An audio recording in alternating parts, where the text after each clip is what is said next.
ফুলে পড়তে হবে যুবক। এই আমার ভাইরা বসো, ওখানেই বসো, ওখানেই বসে যাও। ইজ্জত যাবে না চটে বসলে। ইজ্জত আর আমাদের রইল কোথায়? হ্যাঁ, ইজ্জত আর রইল কোথায়? সবাই তোমাদের লুটে নিল।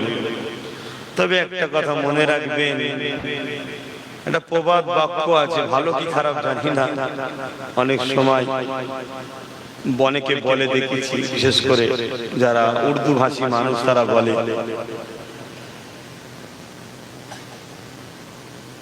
কি জানো একটা কথা, हमें तो लूट लिया है आपनों ने, गैरों में कहाँ दम था, जहां मेरी कश्ती डूबी वहां पानी कम था। আমাদের যে লুট আজকে চলছে, এটা গায়ের কোথাও দম আছে, তো আপনরাই আমাদেরকে লুটে নিল, তাই তো নাকি? হ্যাঁ, আমাদের আপনরাই আমাদেরকে লুটে নিল। আউযু বিল্লাহি মিনাশ শাইতানির